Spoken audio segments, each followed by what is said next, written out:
ನಮಸ್ಕಾರ ಗುರು, ನಾನು ನಿಮ್ಮ ಅನೇಕ ಶಿಲ್ಪಿ. ಲಾಸ್ಟ್ ವಿಡಿಯೋದಲ್ಲಿ ಪಲ್ವನೈಸರ್ ಮಿಷನ್ ಅಲ್ಲಿ ನಾನು ಎಲ್ಲ ಪೌಡ್ರ್ ಮಾಡಿಸಿ ಗೊಬ್ಬರ ಮಾಡಿಸಿದೆ ಅಂತ ಹೇಳಿದೆ. ಇದೇ ಗೊಬ್ಬರ ಎಲ್ಲ ಅದನ್ನ ಹರಡ್ಕೊಂಡಿದ್ದೀನಿ. ಯಾಕೆ ಎಲ್ಲ ಗುಡ್ಡೆ ಮಾಡೋದು ಬಿಟ್ಟು ಈ ತರ ಹರಡ್ಕೊಂಡಿದ್ದೀನಿ ಅಂತಂದ್ರೆ ಅದಕ್ಕೊಂದು ಕಾರಣ ಇದೆ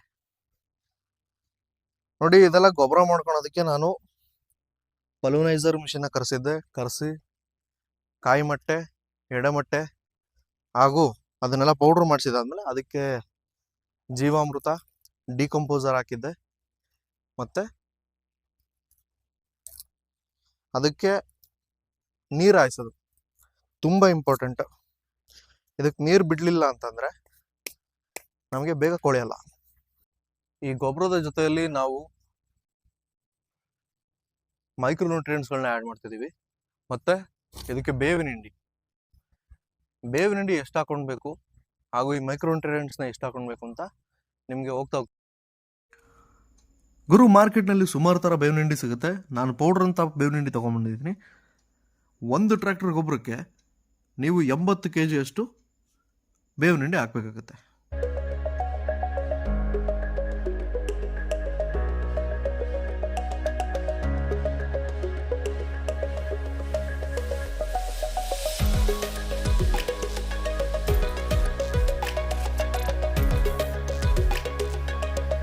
ಮೈಕ್ರೋನ್ಯೂಟ್ರಿಯೆಂಟ್ಸ್ ಅಲ್ಲಿ ಫಸ್ಟ್ ಹಾಕೊಳ್ತಾ ಇರೋದು ನಾನು ಬೋರಾನು ಗಿಡದಲ್ಲಿ ಹೂ ಬಿಡ್ತಕ್ಕಂಥ ಹಾಗೂ ಹಣ್ಣು ಬಿಡ್ತಕ್ಕಂಥ ಕ್ಷಮತೆನ ಜಾಸ್ತಿ ಮಾಡುತ್ತೆ.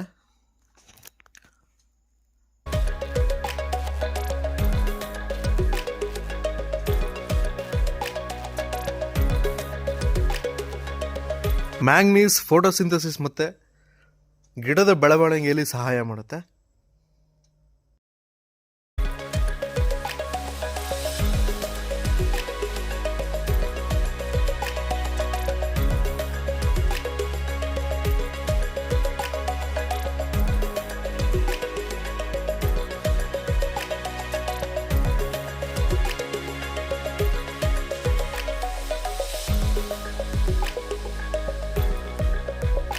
ಪೊಟ್ಯಾಷಿಯಂ ಹ್ಯೂಮೇಟ್ ಸೂಕ್ಷ್ಮಾಣು ಜೀವಿಗಳ ಚಲನವಲನ ಹೆಚ್ಚಿಸುತ್ತೆ ಹಾಗೂ ಗಿಡದ ಬೆಳವಣಿಗೆಗೆ ಉತ್ತೇಜಿಸುತ್ತೆ.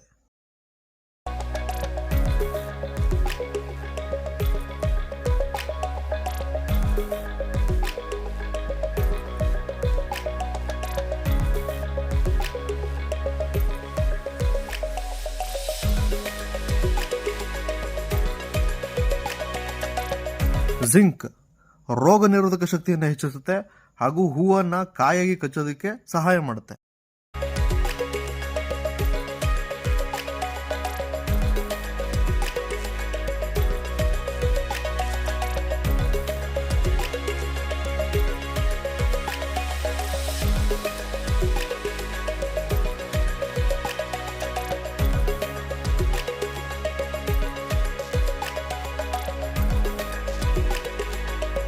ಫೆರಸ್ ಐರನ್ ಡಿಫಿಷಿಯನ್ಸಿಯನ್ನು ಕಡಿಮೆ ಮಾಡುತ್ತೆ ಮತ್ತು ಎಲೆಗಳು ಅರಿಶಿನ ಆಗೋದನ್ನು ತಡೆಯುತ್ತೆ.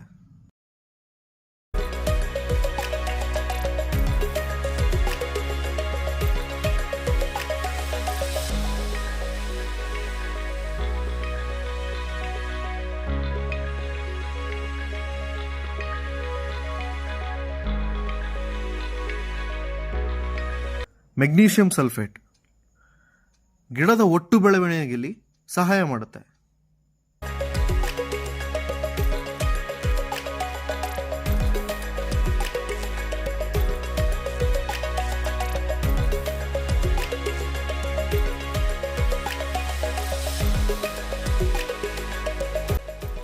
ಇದೆಲ್ಲ ಹಾಕಿದಾದ್ಮೇಲೆ 2 ಥರ ರೋಟ್ರ್ ಹೊಡೆದು ನೀಟಾಗಿ ಕದ್ರಕೊಂಡಾದ್ಮೇಲೆ 2 ದಿವಸ ಅದನ್ನು ಹಾಗೆ ಬಿಟ್ಟು ನಂತರ ಗೊಬ್ಬರನ ಬುಡಕ್ಕಾಕೋದಕ್ಕೆ ಎಲ್ಲ ತಯಾರು ಮಾಡ್ಕೊಂಡಿರ್ಬೇಕು.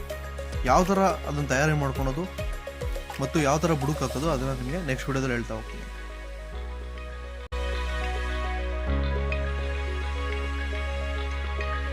ಇದೇ ಥರ ರೈತರಿಗೆ ಸಹಾಯ ಆಗೋಂಥ ಸುಮಾರು ವಿಡಿಯೋಗಳನ್ನ ಹಾಕ್ತಾ ಹೋಗ್ತೀನಿ.